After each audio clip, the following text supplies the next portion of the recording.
I'm a great believer in unity. I believe in the old adage, unity is strength. This is truly, it is strength. And the human race would be much stronger if we were united. We would get rid of a lot of problems in the world if we could be united. We must unite or we perish. Africa, the land of immense wealth, untapped potential, and people of resilience. But despite all our natural riches and strength, one question still continues to haunt us. Why is Africa still struggling to take its rightful place on the global stage? Why haven't we made a name on the global stage? The answer is quite simple. Lack of unity. We are not yet united. Our ancestors fought and bled for our independence, yet today our nations stand divided, ethnically, politically, and economically. Instead of uniting as one strong force, we have been manipulated and fighting amongst ourselves, while the world exploits our resources. Until when? Until when, Africa? Because this must end. Our colonizers may have left the continent, but its divide and rule strategy still thrives. We see it in tribalism, in political divisions, and in economic dependencies that keeps Africa weak. Instead of collaborating, we fight our borders. Instead of coming together, we are still drawn to our colonial masters. The question is, why are we even fighting about borders that were never meant to divide us, even in the first place? Did you know that Africa is home to over 1.4 billion people and yet contributes only to 3% global trade? Why? Because we are fragmented. Instead of trading amongst ourselves, we rely on foreign aid and imports from the West and China.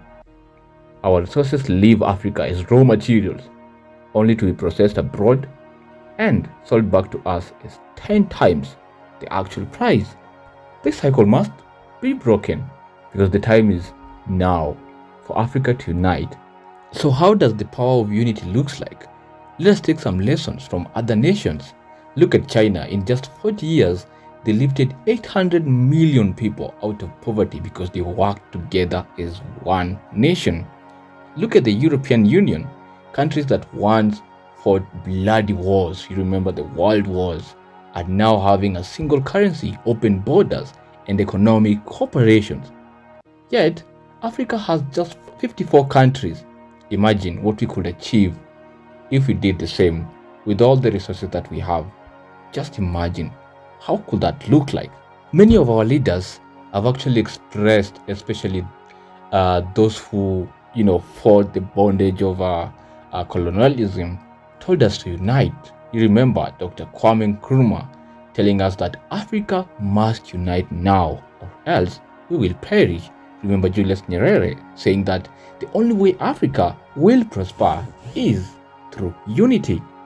Look at Thomas Sankara telling us that he who feeds you controls you. What does that mean? It means that we need to work together to ensure that Africa is independent so that we stop the over-reliance from other nations. And that is the only way that we can keep going. I'm a great believer in unity. I believe in the old adage, unity is strength. This is truly, it is strength. And the human race would be much stronger if we were united. We would get rid of a lot of problems in the world if we could be united. And therefore, the human race must move towards unity. And continents like mine, a country like Tanzania must move towards greater unity. Continents must move towards greater unity. And the human race must move towards unity. Produit suffisamment de quoi nous nourrir. Nous pouvons dépasser même notre production, malheureusement. Par manque d'organisation, nous sommes encore obligés de tendre la main pour demander des aides alimentaires. Ces aides alimentaires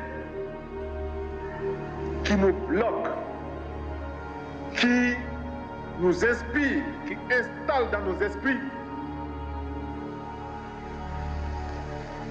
cette habitude, ces réflexes de mendiants. Nous devons mettre de côté ces aides par notre grande production. Il faut réussir à produire plus. produire plus. Produire plus parce que il est normal que celui qui vous donne à manger vous dicte également ses volontés. Our enemies are many, and they stand ready to pounce upon and exploit our every weakness. They prey upon our vanities and flatter us in every kind of way. They tell us that this particular person or that particular country has greater or more favorable potentialities than the other. They do not tell us that we should unite, that we are all as good as we are able to make ourselves once we are free.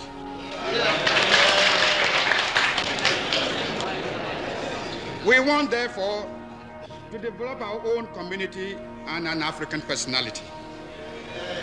Others may feel that they have evolved the very best way of life, but we are not bound like slavish imitators. It's African Union now. There is no time to waste. We must unite or we perish. I am reminding us that we must never forget our homes, because if you forget your home, you are a slave. I have no doubt in my mind that if Africa is to grow, Africa must embrace culture. If Africa is to realize our potential, we Africans must embrace culture. And I'm asking Africans as we go forward, we must be warriors for culture. We must be warriors for that which is true. So those of you who are Baganda here, be proud Bagandas. Those of you who are Toros, be proud Toros. Those of you who are Basoga, be proud Sogas. Those of you who are Zulus, be proud Zulus. Those of you who are Luos, be proud Luos. Those of you who are Lango, be proud Langos. And those of you who are Bunyoro, because we are in your midst, be proud Banyoro, because it is only in that way that combined together we shall produce an African spirit. And in the spirit of Africanness, I can tell you, it is not going to be easy. There are going to be many roadblocks. We will rise and fall. We will rise and fall. We will rise and fall. But ultimately, we will stand, and history will remember us as those who rise and rise and rise. God bless you. We have continuously listened to these powerful words and powerful voices from our liberators. But what have we done with those powerful words? Some of our modern leaders actually talk Pan-Africanism, but behind closed doors, they sign deals that sell our resources to the highest bidder. Unity cannot just be a slogan, it must be action. Thankfully, a new Africa is rising.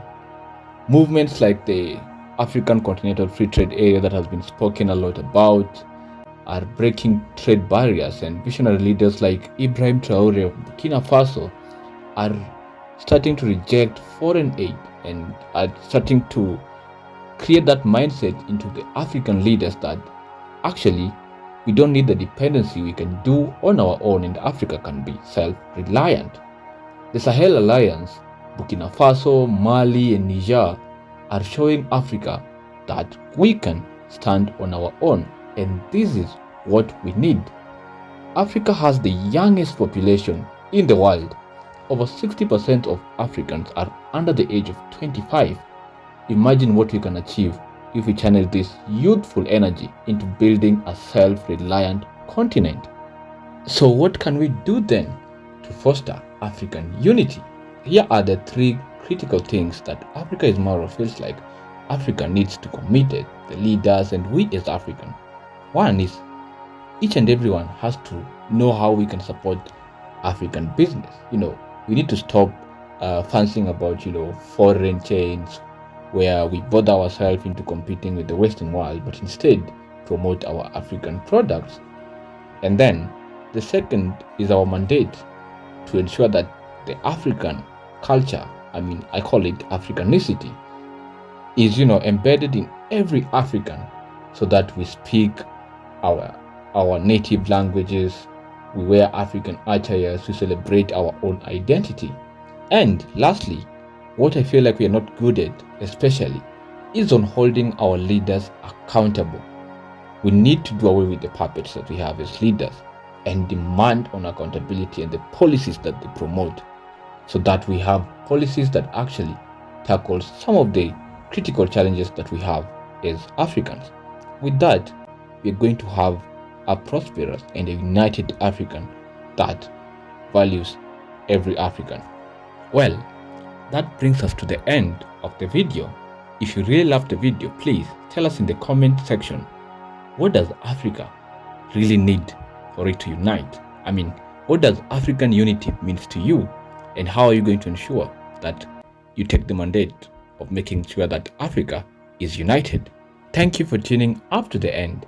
If you haven't subscribed to Africa is Maro, I mean, you're really missing a lot, because here we actually share the true Pan-African voices, and we are trying to make sure that each and every African is aware of the conversation around our issues as Africa. So please remember to like, share, and subscribe to Africa is Marwa for more powerful Pan-African voices and continent. And I'm hoping to see you in the next video.